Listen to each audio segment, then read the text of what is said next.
Well, good morning, good evening, good afternoon. This is the Papa Joe Show, where Papa Joe knows. I am your host, Papa Joe, and today I am joined by Nick Saponaro, the CEO and co-founder of the Divi project. What's going on, man?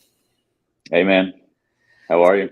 I'm well, man. I'm great. Glad to have you on. There's been a lot going on in your space recently, and love to give the world, if you will, the opportunity to hear what's going on with you guys. Also, we're going to talk about some crazy good stuff that's going on in the general industry and what it means for projects like Divi and other things that are out there that really, really makes a lot of sense. So, yeah, man, what's been going on with Yeah, you? You're back yeah, here in the man. States, yes? I'm back in the U.S. It's, I mean, for a little while at Yep. least. Yep. It's good to get out of the heat. You can't understand the level of heat. Like I know, probably you've been to a desert before, Yes. and I know you've probably been to Florida before. Combine the hottest Phoenix sunrise sunset day plus the hottest day in Miami. That's what you have right now in Oh, so the humidity and the heat. Holy moly. Ah, Nope. dude.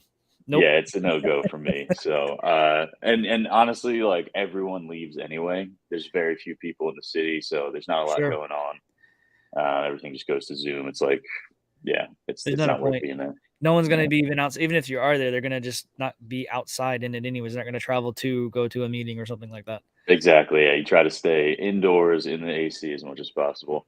So it's been good. Yeah, it's been great to be back home, and with family, friends, and stuff like that that I haven't seen in almost a year. So Nice. It's always good to catch up with people that matter in your life, man. It's one of those things I think people forget that's important to go do that. And like we were talking earlier, go touch grass, just step away from the crazy and just try to recharge. And I think it's yeah, great doing that, man. I mean, you're being the head of an international company like that. You definitely take a second. I know it never stops. I mean, it never I does. always I always feel like there needs to be like a I don't know, like all the founders in this space need to have their own like support group for each other. Yeah, 'Cause yeah. it's definitely everyone goes through the same stuff and misery loves company. Yes, it does, unfortunately, as we have been dealing with a wonderful bear market for the past, I don't know, forever. And now it's finally looks like it might maybe trying to get itself off the ground and turn itself into a bull. But Yeah. we'll see. I mean, fundamentals matter and whatnot. But I mean, you talk about like what happened with the SEC and XRP. That was a really big win for the industry as a whole, and I think that for you guys, I think it's going to be extraordinarily helpful going forward. From because I don't even know what you've been dealing with from a regulatory standpoint. I can't even imagine the questions and the concerns and whatnot. Like I back in the day, I built an exchange to see if I could, and then I shut it down because I was like, no, I'm not touching the regulations. That's a good way to get got, for Yeah, sure, it is. as we've seen. Yeah, I mean, I mean, obviously the win for XRP is a win for everybody. It's amazing. They still have, I think, a bit of a battle ahead of them because basically what this ruling stated is that the secondary sales of XRP on the open market are not considered an investment contract, do not pass the Howey test, whatever. So, but that's huge because most crypto sales are done on exchanges, right, Yep. on secondary markets. Yep. So obviously, like institutional level sales and things like that still need to be addressed. But for now, it appears that every altcoin, with probably very few exceptions, are safe, Yep. and that's huge, especially decentralized ones like Divi, Yep. and some of the older ones, Litecoin, Digibyte. Yeah.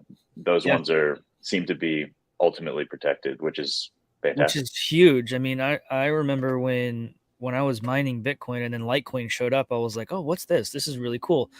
And then like those guys, it's really good to see that's actually that they're kind of insulated a little bit now. And Yeah, I'm curious to see what Congress is going to end up doing with the SEC. There's two independent investigations now I saw. Or they requested two separate ones or something like that. I don't know. We'll yeah. I figure mean out. the whole like ruling by regulation thing is It's not how is you do not it. the way. No, I mean it's Do it right. not it's not the way the country's supposed to work. And thankfully, it looks like justice will ultimately be served. It just takes forever to get there. Yeah, man. Well, it's not necessarily. I don't know. I feel like it's been done kind of on purpose to kind of drag things out, drag things down. Someone's filling their pocket somewhere, kind of thing. Yeah. Well, we've seen like Larry Fink, Yep. BlackRock, he just this morning, like literally right before we went live, is back on CNBC talking about how, crypto is an international asset. His international clients are all asking about it. They've been teeing this up for a long time, right? Watch what Yeah. they do, not what they say. It's very obvious what's going to happen. I'm sure they'll get their ETF alongside the others. Yep. And Which is gonna be that's it's like 20 something $1 trillion or more. It's a lot of yeah, money. they have more money than the U.S. government probably. Well, that's kind of what Uh, I've been saying recently with my stuff is that crypto is going to end up being the exit strategy. The dollar, as far as the world is concerned, is effectively dead when it yeah, comes to all the international trade. So you've got Larry Fink and his assets, they're his products that he's trying to sell. He's got international stuff. These guys, and they don't realize that people still hasn't clicked yet that the BRICS being by itself was 40% of the global GDP. yeah, They're building an asset backed digital currency that makes yeah, things like Divi and things like Bitcoin and things like all the other coins that are actual more I'll call them currencies. Um, because if you think about like Polygon and Ethereum, those are more in my mind a business platform, right? Where you can actually do stuff. And that's some things you guys maybe, get into and whatnot too. We'll get into that a little bit though. But as far as the way the world is going when it comes to crypto as a whole, it's completely turned in on its head. It's almost like what's the thing you even said it? I saw you tweeted a while ago. You can't beat them, join them. We're at what phase are we at now? Kind of thing. yeah, yeah. I mean, we've been in the now they fight you stage for a long time, Yeah. um, but then you win, right? It's how it goes. So I mean, it is interesting to watch sort of the macroeconomic changes that are taking place worldwide. I mean, you have countries that you would never expect to form consortiums like China and Russia coming together and creating these massive and immense, groups of countries. Now you have, like you said, 40% of the world's GDP, some of the top oil producing countries on earth, and you have a lot of interest from a lot of other countries, Mhm. dozens now, to get into BRICS, including Western cultures Yeah. that are technically G20 countries. Yep. That's a pretty big deal, right? So whether or not, I think we have I don't know if it's human nature or what, but we like love to live in this like perpetual state of the apocalypse, impending doom thing. I I hate don't it. think that's yeah, I don't think that's necessarily the case. I think the US dollar is still 90% of the world's reserves It are is. still there in the US dollar. I don't see it going away like immediately, Mhm. but It maybe as a won't. reserve currency it will start to wane, right? Right.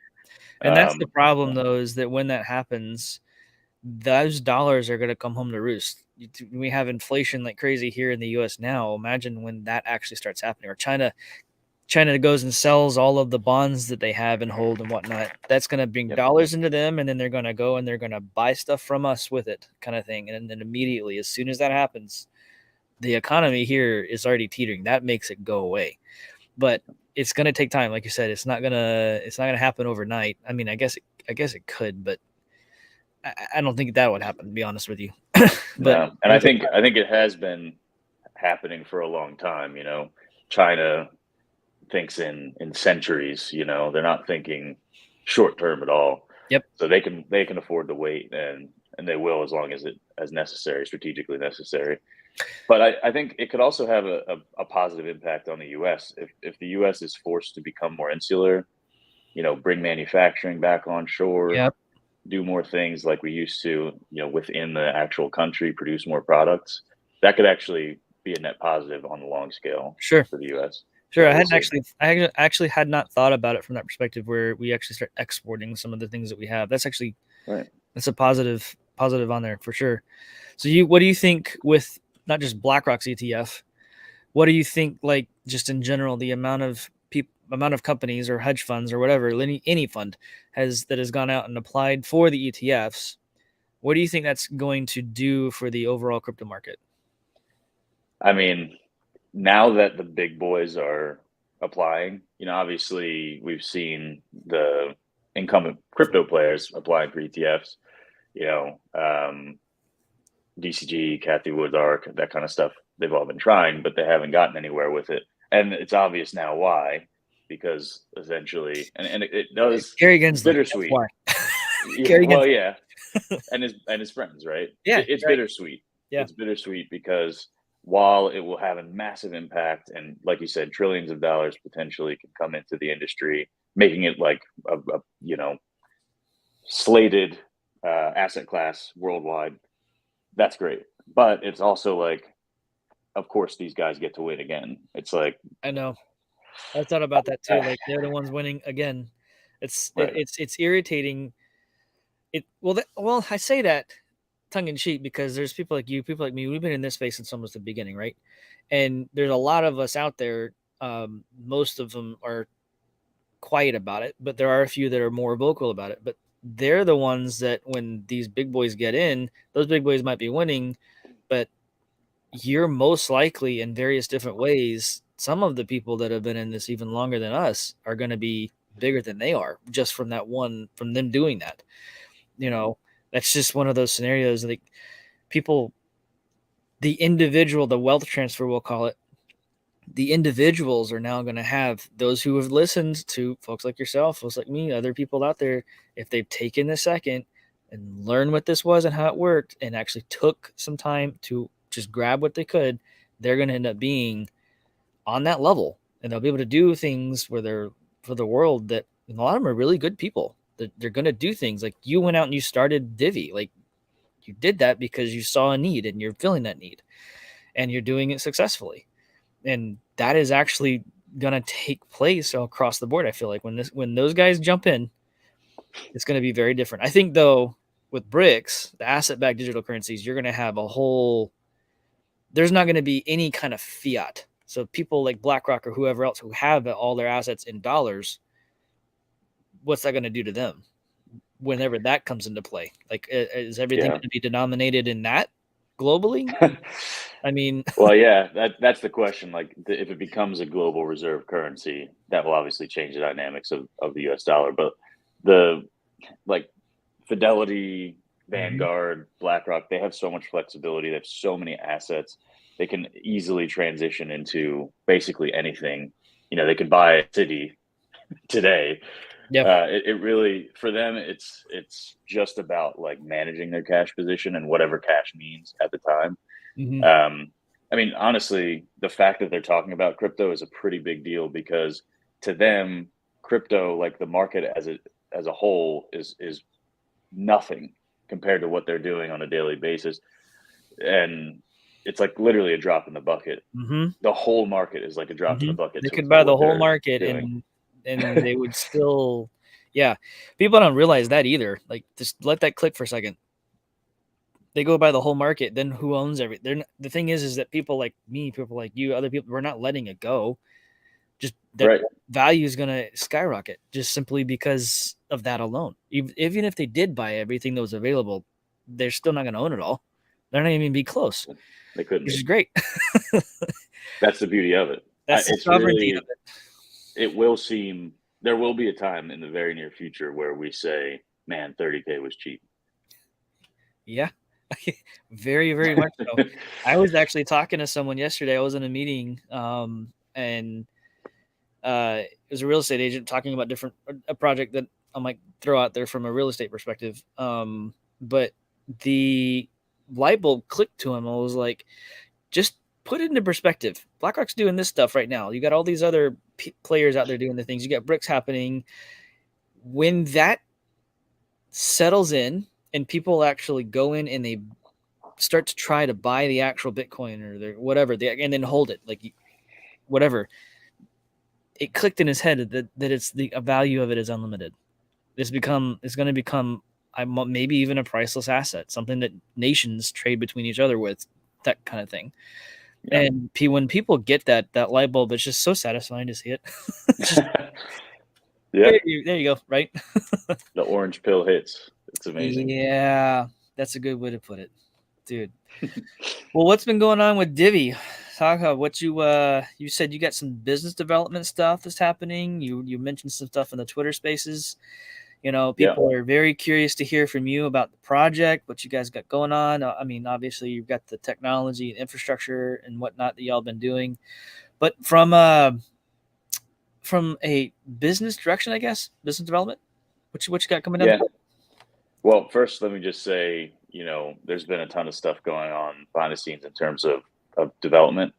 And despite the fact that our team is small, smaller than it was even previously, these guys have been working nonstop, tirelessly, refining the product, refining the processes, and getting things to the point where, I mean, when you talk about building during the bear, Yeah. these guys 100% have done so. And I think that there's like there's, I guess, sort of a misconception about maybe what building during the bear means. Like, it literally means building, like underground, Right. getting your infrastructure prepared for the next bull run, for that next 10 million, 100 million people that come into crypto, maybe more considering what's Yeah. happening with TradFi. Um, and that's exactly what they've done. I mean, we just pulled in this huge merge into the blockchain, which enables things like on-chain subscriptions, refunds within a store, that kind of stuff. Very awesome use cases that we'll talk more about, in our content that's upcoming. Cool. So, and then of course a big update to the mobile wallet, and there's more coming. So, yeah, I mean, these guys have been working. I just don't want to. I don't want to gloss over how much No, actual I effort's think been that put in there. I think that people forget that this is one of the reasons I love what you guys are doing realistically, because y'all are building a foundation like I haven't seen other people do. There's like the only other one that I've seen that actually has taken the time and effort to build, especially during a down or during the beginning of things, was Polygon. Polygon is a huge globally recognized platform now because they took the time when it was hard, when it was difficult, and they actually went out there and they built out that platform. Y'all are doing the same thing, and it's wonderful to see. Like it, because most of the time, projects lose heart. They lose focus. They lose the what is it for a lack of vision, the people perish kind of thing. You have Yeah, vision, you have drive, you're getting it done. And yeah. that's huge. That's massive. So yes, bravo to you guys for not stopping, for real. Thanks, man. Yeah, it definitely is easy in times like these, especially when everyone's on your back and you're hearing this and that, and you agree with a lot of it. It sucks. A lot of it sucks. Yeah. Um, Yeah. it's easy to just be like, throw your hands up in the air. It's like I'm done. It's not Yeah. worth the effort. But like, you just have to keep reminding yourself why you got into this in the first place, and you're seeing it grow outside of yourself. It's much bigger than you. Um, I think that's inspiring, and to see like the team so dedicated even to this day, even with the price down, even with whatever, and still coming up with new ideas and, oh, maybe we can do this to save money, like those types of things. That is so inspirational as a leader of the business, but also just as like a member of the community as well. Sure. Um, yeah, so like on the business development side, obviously I've been in Dubai almost a year, actually a year now, over a year total, and it's definitely been not without its challenges. Sure. um, we had I'll tell you this story because probably a lot of people don't know, and there's really no legal reason I can't talk about it. So, Fair enough. back in April, uh, something really bad happened. Basically, we were in discussions with this firm in Abu Dhabi for months, like 3 or 4 months, pitch decks, prospectuses and all that, fun stuff that you do when you're building a pitch to raise money. And Russ, our CFO, was literally, we stayed in the same apartment in Dubai for months, barely left the apartment, and we were just grinding out trying to get this thing done. We had a term sheet on the table, and it was big. Like it would Sure. have been life changing for all of us. And um, about 2 weeks before close, like we basically were in the final stage. We had gone through due diligence on both ends. We had the term sheet agreed upon. We were ready to sign. 2 weeks, for whatever reason, delayed, and then Terra Luna happened. Sounds like a shot right in the gut right there. Yeah. Yeah, it was awful, man. Like, I'm not gonna lie, I was extremely depressed when that happened. I think a lot of people were. You really, really, I can't imagine all that work just up in flames, up in smoke, whatever you want to call it. Yeah, it I felt hate like that. a huge letdown. You feel like a failure. You know, that inner critic of yours just like Yeah. goes absolutely bonkers, and it's hard to deal with that. The thing is, man, it Just- wasn't even you. You didn't do anything wrong. Divi didn't do that's the anything worst wrong. part. Yeah. It would Did almost it. have been easier if it was just like, I just screwed up. Yeah. Like, we did everything right, and then this scam, implodes, and then all the scams imploded. Yep. The whole industry just started spiraling. All the VCs started pulling back. None of the crypto L1s and L2s were giving grants anymore. Like, everybody just backed off, and it put us in a difficult position. Like, it was shit, dude. To be Yeah. honest, just to Sure. put it simply. Yeah. Um, but basically, we had two options. Like, okay, give up and go home, or double down. So that's what I did. Russ stayed with me for a little bit longer. He had to eventually go home for a while to handle stuff with his family. But Sure. I got set up in Dubai. I got my visa, and everybody knows I live there for now, or right now. Um, yeah. So with that said, I started to continue to network and figure out like what we were going to do next. And of course, everyone's skittish Oh about yeah. crypto and Web3, but and I've gone through a couple different opportunities that didn't go anywhere, or somebody was just wasting your time, and Yeah. you've I got to hate deal that. with those things. You know Yeah. how it goes. Yep. Yep. Yep. Um, but that's to be expected. You're in a brand new city. You don't really know everyone. You have They some don't. good They don't know you. advisement, but they don't know you exactly. And in the UAE, I guess in Arabic culture in general, trust is a big deal. It isn't Looking someone anything in the about eye. money. Yeah, definitely. Yeah. But I think like if you were to go pitch somebody in the US, it's easier to get like a handshake that first time, Yep. whereas it's like 4 meetings minimum in the UAE. So that takes a lot of time, especially if it's going to end up being a waste of time. Sure. But we finally, through all of that, about 6 months ago, I got linked up with. He's actually a Scottish guy who's lived in Dubai forever, his whole life, basically 40+ years. Very cool. Yeah, he's a good guy, pro golfer as well, or ex-pro golfer. Nice. We need to do that, So by the way, at some point. absolutely, we will. I'm getting better. I'm still terrible, but I'm getting better. That makes two of us, man. Squirrel. I go out to see how if I can play around with the same ball, then I'll start counting my strokes. Otherwise, I'm just gonna go have a good time. Yeah. Yeah, I Anyways, for the first time did not lose an entire sleeve of balls last time I played. very Um, nice. yeah, I know. Okay, so Sorry. uh, yeah, no worries. So I get introduced to this guy, and he's doing stuff with the rugby sevens in Dubai, with Emirates and everything like that. And initially we were like, oh yeah, let's do NFT ticketing, let's do Web3 for the rugby sevens, which is like a big festival. It's really fun. There's like, Mhm.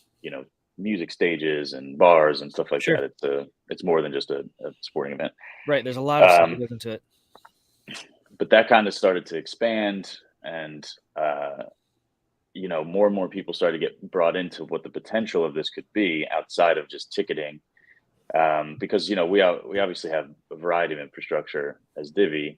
We have things like obviously a wallet, DeFi. There's lots of stuff going on in the blockchain. We're looking at even expanding that as well, which maybe we could talk about in another episode. But Sure. um, you know, we had a lot of things that we could implement, and I had a lot of ideas surrounding, digital identity, user ownership of identity, that kind of stuff that we wanted uh, to implement. So anyway, it expanded and expanded. Essentially, got to the point where now, we've been in several meetings with the Dubai Chamber of Commerce, with other aspects of the government, other verticals within the commercial space as well, not just tourism and entertainment, but a variety of different industries. And that's when we realized, at least alongside our partners there, that we needed to establish a local business to interact with the other local businesses. And Sure. I don't mean the mom and pop grocery stores. No, no, no. I mean, like the big businesses Yeah. that are based there, right? So, and that's why, I've seen people say like, "Oh, it's not hard to set up a company in Dubai." Like, no, it's not. You could do it in a few days if you were doing like an offshore company, a DIFC Yeah. or If you were not whatever. there, right. It's different. Yeah, and you can set up an LLC and have your little bank account or whatever, but it's not an onshore business, and that's what the big local businesses look for. They don't want to do business with anything, even in a free zone. So while we will have a free zone company as well, we had to establish this onshore company, which took forever because we're talking about doing all sorts of activities, not just wallets and send and receive of crypto, but Mhm. actual facilitation of KYC, identity, cross-border transfers, FX, basically an entire layer that goes into your stack that Sure. enables Web3 finance. So it's like when it gets to the finish line, which now we finally have the name after 25 iterations, believe it or not, like, wow. Yeah. Uh, Holy Now cow. we can actually set up the company, accept the funds that have been committed, and get this project off the ground. When it's done, when it kicks off, like the impact will be ground shattering. It's really, it just goes beyond crypto. It goes beyond anything that Right. we've done before. You're sounds like you're starting to blend the regular world of finance and the actual world of crypto finance. I know people like decentralized finance, yes, but like the process of doing that, people like, oh, this is something simple. No, it's not really simple. It's not simple at all, actually. And it's one of those scenarios that you guys, and there's only like two or three others that are out there, they're actually in the process of actually making that happen. Yeah, And people don't realize Divi's doing that. And I think that's a huge win for you guys, especially over in Dubai. Like that that is, I think, going to end up being the financial center of the world at some point. I mean, it kind of yeah, probably already is in certain ways, but the fact that y'all are in that process of merging those two worlds, because it has to, right? The old money's got to go somewhere. And right. in order for it to go into, say, the real estate or whatever the different investments, right?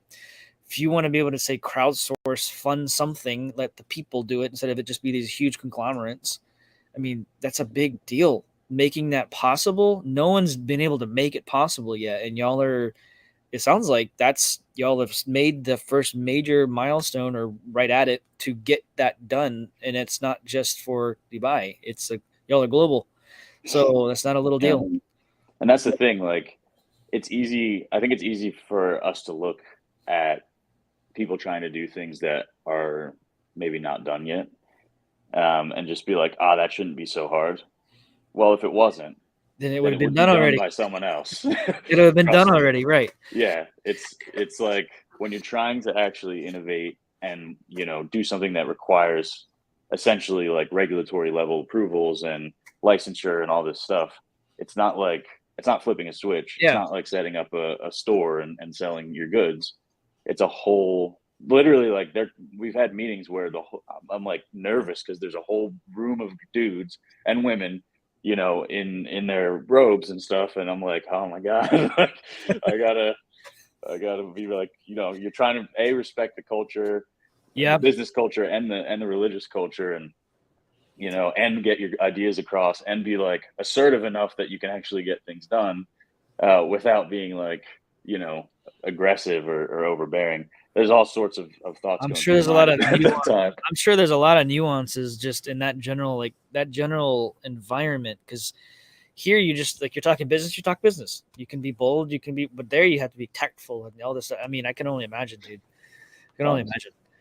Well, it's yeah, good. I mean, you guys are building stuff that people aren't doing. I think a lot of people forget. I'm been in technology my whole career.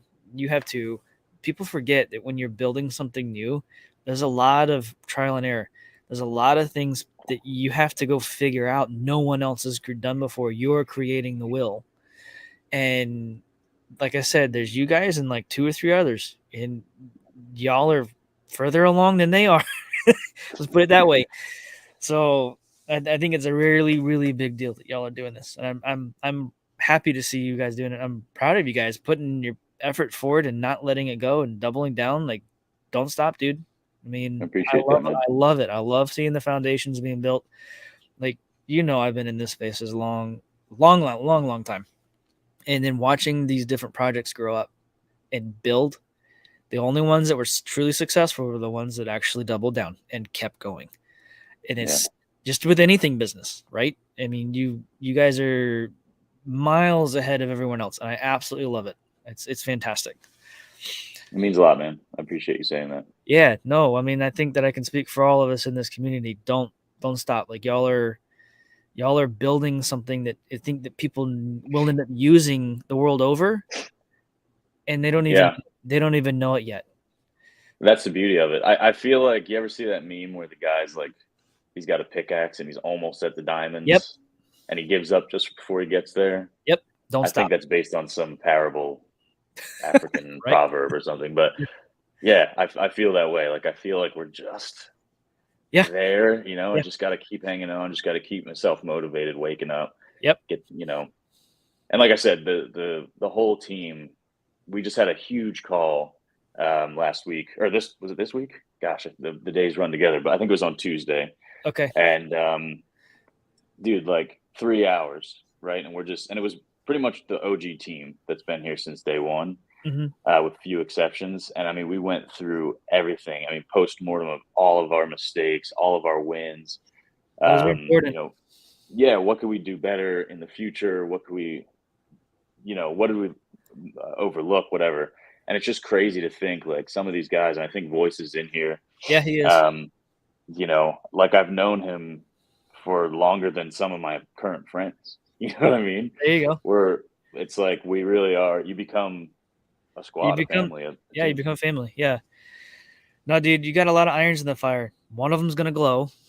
Just keep them in the fire. Don't pull them out. Don't go away. Keep that fire going, Yeah. It's just one of those things. Like, I feel there's been a couple times I'm just like, I'm going to throw in the towel with a bunch of different things. It's just like, hold on. Just keep stoking that fire. Just keep working on it. It's gonna work out, man. Yeah. It always does. It always does. You just have to trust. You know what I mean? Yes, very much so. At the end of the day, you really have to. If you don't, dude, that higher power is very important to pay attention to. If you don't, then, dude, it's kind of hard to get through things. Yeah. Agreed. Well, cool, man. So pretty much had all I had to cover. Was there anything else you wanted to kind of cover and talk about? Yeah, I mean, I don't want to overload with too much info today. Sure. I mean, there's still lots coming. Yep. We do have our Twitter space in a half hour. If you guys want to come hang out or ask questions, I'll be joining that as well. So will I. I'll jump in there too. Cool. Then we do have the first half of the year. We're going to do a roundup video. I think that's going to come out on the 28th. Sorry, Ranuk, if I said that wrong. I'll correct if I was wrong there. Of this month, so July 28th. I'll be going to record it next week. Okay. And just because my travel schedule is a little busy towards the end of this month, we're just going to pre-record that one, but we'll do a Twitter space to follow up and all that stuff. And that should have some more updates and really fun, community-driven activities and stuff coming out of that. So keep your eyes out. Lots more content coming. The bull market is coming back. Yes, it is. And we're still here to have fun and ride the wave.